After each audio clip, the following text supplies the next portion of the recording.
अमित शाह को संघ का समर्थन उस तरह मिलेगा जिस तरह से नितिन गडकरी या यूं कहें कि 2014 के दौर में नरेंद्र मोदी को मिला। इस बात पर संदेह है, ये संदिग्ध माना जा रहा है। और उनकी वोट कैचिंग एबिलिटी कितनी है ये हमसे बेहतर आप जानते हैं।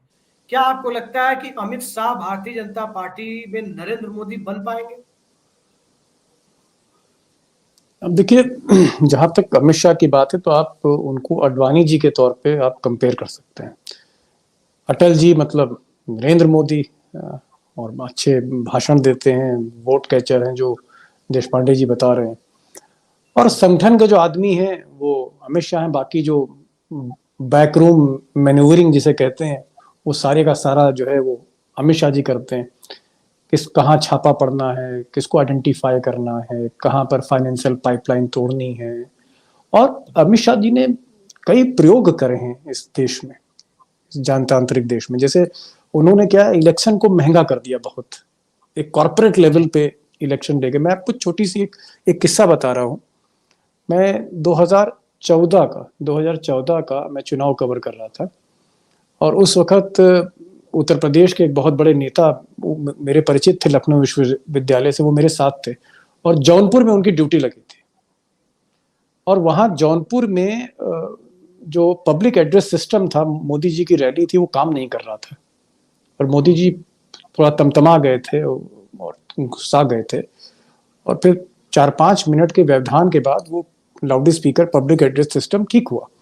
तो उसके प्रभारी ये भाजपा के नेता थे लखनऊ के, तो बहुत घबरा गए थे। लेकिन बाद में उन्होंने कहा मैं पहले डर गया, पता नहीं क्या होगा, भाई मोदी जी नाराज हो गए मंच से।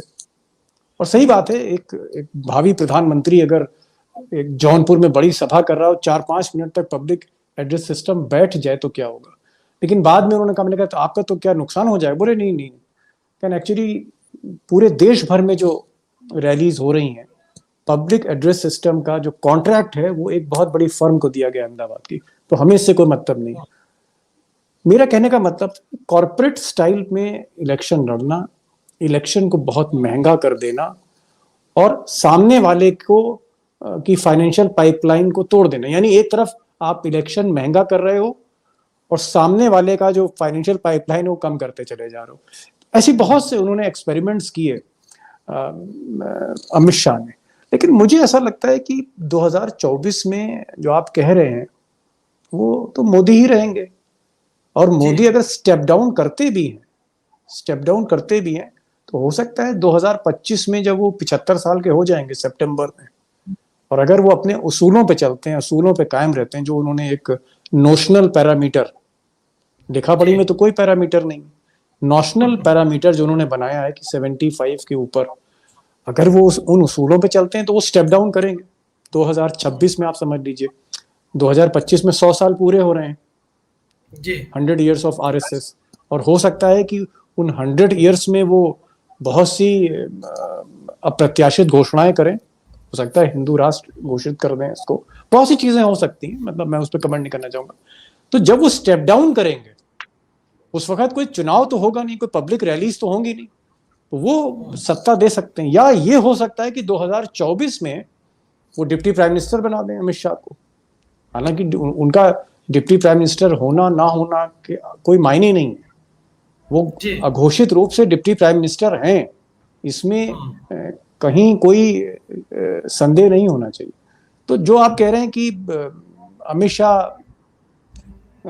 क्राउड पुलर नहीं है, अमित शाह का जो ऑरा है वो मोदी जी जैसा नहीं है या योगी जैसा नहीं है, तो फिर वो कैसे प्रधानमंत्री बनेंगे? वो इसलिए बनेंगे क्योंकि बीच सफर में 2024 से 29 में मोदी स्टेप डाउन करेंगे और उनको दे देंगे। या फिर प्रोजेक्ट 2029, जो बीजेपी के जो रिपोर्टर्स हैं, जो अमित शाह कैंप के करीबी हैं, जो मैं उनसे सुनता हूं, उनका ये कहना है कि अमित शाह प्रोजेक्ट 2029 पे काम कर रहे हैं। और उसी हिसाब से कौन जो बीजेपी की एपेक्स बॉडीज हैं, सेंट्रल कमेटीज हैं, संगठन हैं, कार्यकर्ता हैं, राज्यसभा के सांसद हैं और तमाम, वो 2029 के हिसाब से चीजों को तय कर रहे हैं। यानी जो अमित शाह ने लीवरेज दे रखी है वो अगले 6 सालों की दे रखी है। वो सोचते हैं कि 2029 के बाद, और तब अमित शाह को एक एज का एडवांटेज तो है ही नहीं। दीपक जी, जो बात आप कह रहे हैं ना, जो बात आप कह रहे हैं मुझे याद आ रहा है, उस वक्त टाइम्स ऑफ इंडिया या किसी अखबार में 2002-3 में चलता था कि प्रमोद महाजन और अरुण जेटली जैसे लोग 2004 पर नहीं, ये लोग 2009 की सोच रहे हैं। ये 2002-3 की बात है। सुषमा स्वराज का भी नाम लिया जाता था, लेकिन 2004 बिखरा तो 9 भी बिखर गया था। तो मेरा कहना यह है कि एक तरफ अमित शाह की वो मैनेजरियल कैपेबिलिटीज और दूसरी तरफ प्रधानमंत्री के जो ब्लू व्हाइट बॉय कहे जाते हैं गौतम अडानी, उनके साथ अमित शाह के कथित तौर पे खराब संबंध और उसके बीच संघ की भूमिका, केंद्रीय संसदीय बोर्ड के गठन की कवायद, इन पूरे घटनाक्रम में अमित शाह के कद को आप किस प्रकार से देखते हैं? देखिए, सबसे पहले तो हमें इस जोड़ी को समझना पड़ेगा। जैसे उत्तर प्रदेश में बेनी मुलायम की एक जोड़ी थी, मुलायम सिंह यादव और बेनी प्रसाद वर्मा, और दोनों जब ये मिले तो समाजवादी पार्टी सत्ता में आई और कम से कम 10-15 साल समाजवादी पार्टी का उत्तर प्रदेश की राजनीति में वर्चस्व रहा। लेकिन बेनी जो थे वो बाराबंकी से आते थे, मुलायम जो थे वो इटावा से थे, वो कुर्मी थे, ये यादव थे। ना कोई कास्ट का कोई लिंकेजेस था, ना कोई पारिवारिक संबंध थे, ना कोई एक ही स्कूल के पढ़े हुए थे। लेकिन आप कह सकते हैं कि विचारधारा के तहत दोनों साथ हुए। ऐसे ही आप देखें, अटल अडवाणी देखें, अटल जी कहाँ, हमारे उत्तर प्रदेश के ज्यादातर लखनऊ और कानपुर में रहे वो, या बलरामपुर आप कह सकते हैं, तो यूपी की थाती से निकले हुए, यूपी की धरती से निकले हुए। अडवाणी जी पाकिस्तान से, सिंध से गुजरात आए और फिर वहां से उन्होंने राजनीति शुरू। तो बोली का अंतर, भाषा का अंतर, बैकग्राउंड का अंतर। अटल जी ठेठ हिंदी स्कूल के, कहाँ वो सेंट पैट्रिक कॉन्वेंट स्कूल के थे अडवाणी जी। अडवाणी जी की जितनी अच्छी हिंदी थी, अटल जी की उतनी अच्छी अंग्रेजी थी अडवाणी जी की। तो कोई तालमेल नहीं था, ना कोई ज्योग्राफिक कोई इस तरह का कोई उनके अंदर सिमिलैरिटीज थी, ना भाषा की सिमिलैरिटीज थी। हाँ, विचारधारा से जुड़े थे। लेकिन अगर आप अमित शाह और मोदी को देखेंगे तो सिमिलैरिटी ही सिमिलैरिटी। आप मान के चलिए एक दूसरे की छाया है वो। एक आप मैं ये तो नहीं कहूंगा कि गुरु शिष्य कह सकते हैं, लेकिन छोटा भाई बड़ा भाई आप यूं समझिए। तो वो जो अंडरस्टैंडिंग है वो अभी तक आपको राजनीति में दिखेगी नहीं। वो आप यूं समझिए कि एक ही गली से निकले और गली से निकल के सीधे आप राष्ट्रीय फलक पर पहुंच गए। तो उनकी जो अंडरस्टैंडिंग है, मोदी और अमित शाह की जो अंडरस्टैंडिंग है, उनका जो ये जोड़ी है, उनका जो तालमेल है, उनका जो कोऑर्डिनेशन है, इस तरह का कोऑर्डिनेशन आपको हिंदुस्तान की राजनीति में आप कोई मिसाल नहीं दे पाएंगे। किसी परिवार से तो दे सकते, लेकिन कोई मिसाल नहीं। तो वो आप यूं समझिए कि कहते हैं ना साहब, दो जिस्म एक जान, तो यूं समझिए। तो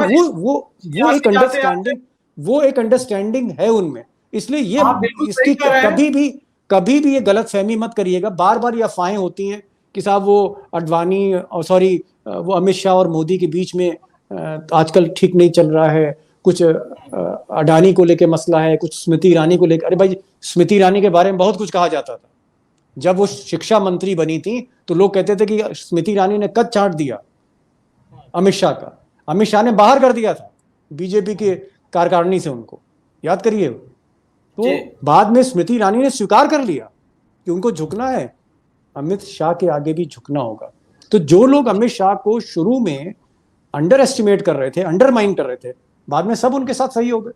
तो ये जो जोड़ी है, इसकी जो केमिस्ट्री है, इसको समझना, डिकोड करना बड़ा मुश्किल है। दोनों में जबरदस्त अंडरस्टैंडिंग है। इन दोनों को आप अलग अलग मत देखिए।